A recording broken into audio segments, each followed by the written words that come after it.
Hello, everyone. This is Nick of the Ravensloft. Welcome back. And today we are going to talk about some Webtoon drama, whatever's going on. And oh my gosh, they can't seem to catch a break. Whether it's just bad PR on their own side, people calling them out for bad business practice, or just in general bad practices. This has just been a year where Webtoons cannot seem to catch a break. Hey, down in the comments, sound off. What do you think has been going on with Webtoons this year? Do you think that they have been doing this themselves? Is this just a lot of stuff that's been rolling together? Make sure you subscribe, comment below, and just give me your thoughts because I think we're getting into some hot topic areas, some hot takes, and maybe we won't all agree. So I want to hear your thoughts, and we can converse down below. All right, so Webtoons, one of their really big creators, Mogi. Man, I'm probably butchering that. Let me know in the comments below. The creator of Let's Play is leaving the web-based platform. This is big. This is huge. This is a creator that's right up there with Lore Olympus, one of the people that have brought a lot of readers, other creators to this platform, and she has. I think Mogi is a woman. Correct me if I'm wrong. Um, she has garnered. This creator has garnered enough of a fan base that if they leave Webtoons, they can go anywhere else. They can take that with them. They don't need Webtoons to facilitate or do whatever. I'm sure that the biggest ask will be just simply facilitating an actual distribution or platform for the Beyond. But hey, when you've got a size, a following of that, and you can put out product, even get whatever they've been doing, that's no hassle for them. So, anyways, they put out a letter of why they're leaving, their concerns. Let's take a moment and let's read it. All right, this might get a little wordy, and sorry if I mess up in here. It's lengthy. So, anyways, let's get through this. It goes: an open letter to readers of Let's Play. I have been an incredibly fortunate creator to have some amazing and thoughtful fans. You have brought LP's Let's Play readership numbers into the millions and helped Volume 1 and 2 of the print editions be some of the most successful graphic novel Kickstarters in platform's history. Not entirely true on some of those. As someone that has seen the actual thing, it's printed pretty poorly. It's not sized correctly. Little embellishing there, but hey, I understand where you're coming from. I know what you're doing there. I'm terribly disappointed with the actual physical final product. It's clear that those books weren't really made or formatted or any idea with the actual physical in mind. So personally, I can't really stand by the words there.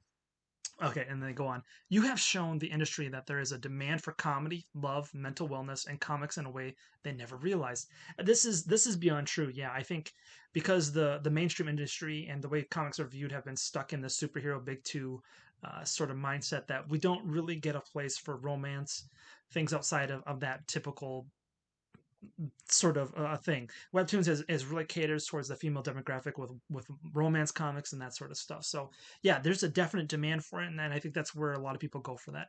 Okay, she continues by saying, "Unfortunately, I must report some sad news. I will not be returning with season 4 of Let's Play at Webtoons.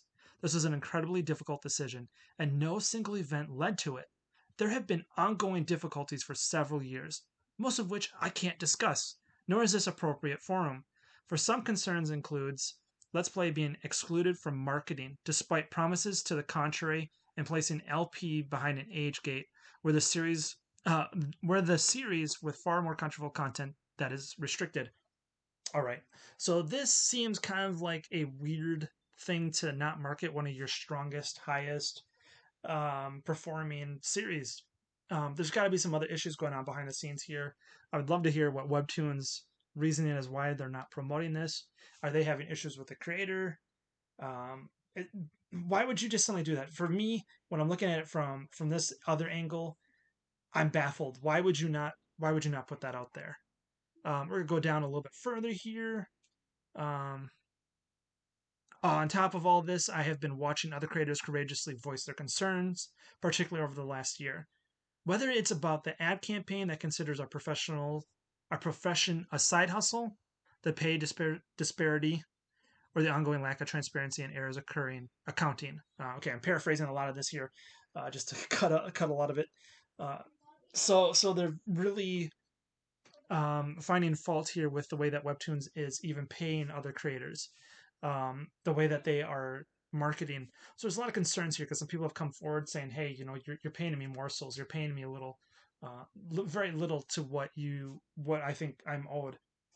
And this isn't the first time I've heard of Webtoons being somewhat um, very light on the payment process. There's a very old Jason Brubaker video where he talked about when he was on Webtoons with one of his very first projects, and the issues he was have with the editors, the way they were paying people. So this is not new. Maybe this is just new for this particular creator because they're just now deciding, hey, this isn't whatever for whatever reason. I'm not going to speculate because there's too many probabilities here. Is someone at fault? Is this just simply incompetence? It just seems overall like it's just really baffling. Again, you've got a really high tier, very big series. I don't know. I'm really intrigued as to what's going on here. And they continue saying, there will be other exciting news about Let's Play and some new projects in the coming months, and I'm eager to make those announcements. Until then, I look forward to when I can call the story of Let's Play again, and we can all get back to enjoying our beloved characters as they experience new things and continue to level up.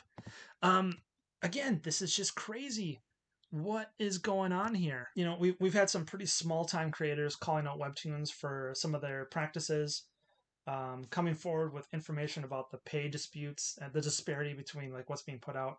And Webtoons has always been very secretive as to where their finances are coming from. Not that any company really has to divulge any of that information, but since it's a Korean-based company and it's from Naval. Oh man, correct me if I'm wrong. I forget how you pronounce it or what the exact name of it is. It's a company within a company that's producing this content. Um, and as well, and if you go far back, Webtoons completely changed the whole entire dynamic of webcomics in general. It used to be that you had to go to separate sites. Everyone had their own organized base platform that you could come to, and you would go onto these ranking systems. You discover them through like different other channels. But Webtoons became like this hub that you would all come to and try to um, learn. That everyone would come to this one single place, which in many cases really helped because then you could discover people. But then it also really kind of hurt that overall experience of being able to um, go with that one creator and side with them. So I think there's a lot of pros to it, but there's also some small cons that if you don't, again, like I'm a big proponent of getting people to come with you. Just because they're on that platform doesn't mean that you shouldn't have them come with you somewhere else. So that's another big thing there. So this really begs the question of what's going on with the platform right now. Where are things heading? There's just a lot of confusion, especially when you have some really other biggest top players, the biggest creators, stepping away um, and saying that they're not going to put up with this anymore. Again, is there difficulties going on? Is there disparity going on? Is there just conflict of interest? Again, this is a company. This isn't the particular creator that's getting all this. Like this particular creator could probably be making more if they were out on their own. They wouldn't have like a middleman. And maybe that's just the realization too that like there's having that third party be the person in between can provide a lot of other outcomes, like an anime. There was a time there was ads of Let's Play get an anime.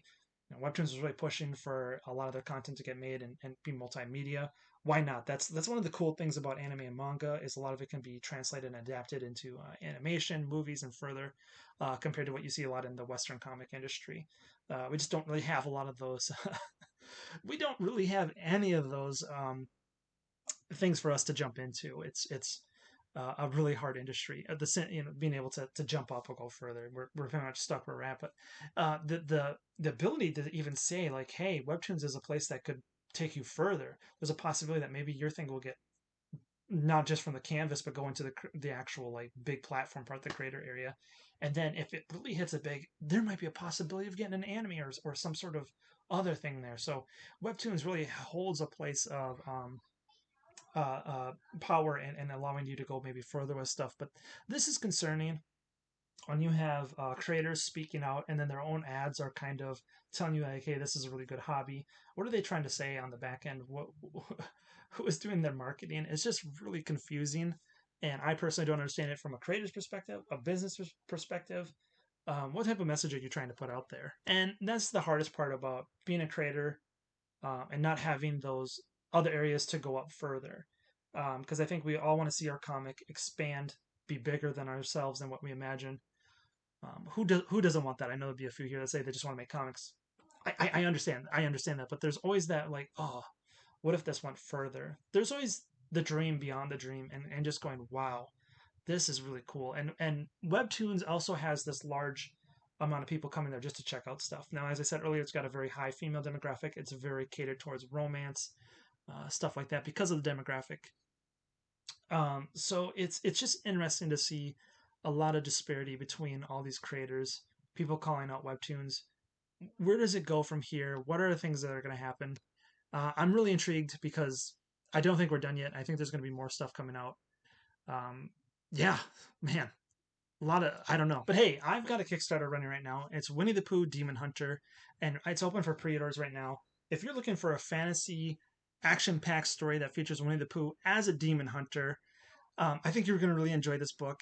It's really silly, it's really fun, and it harkens back to the original stories by Mill, featuring his son Christopher Robin and his stuffed animal teddy bear Winnie the Pooh. The concept is around the idea of what if Winnie the Pooh and his friends were demon hunters fighting demons in the Hundred Acre Woods. Hey, if this sounds really fun to you, come join me on Kickstarter right now. We only got a little bit of time left. Would love to have you come help and join the hunt. Anyways, you guys have a good rest of the day. God bless you.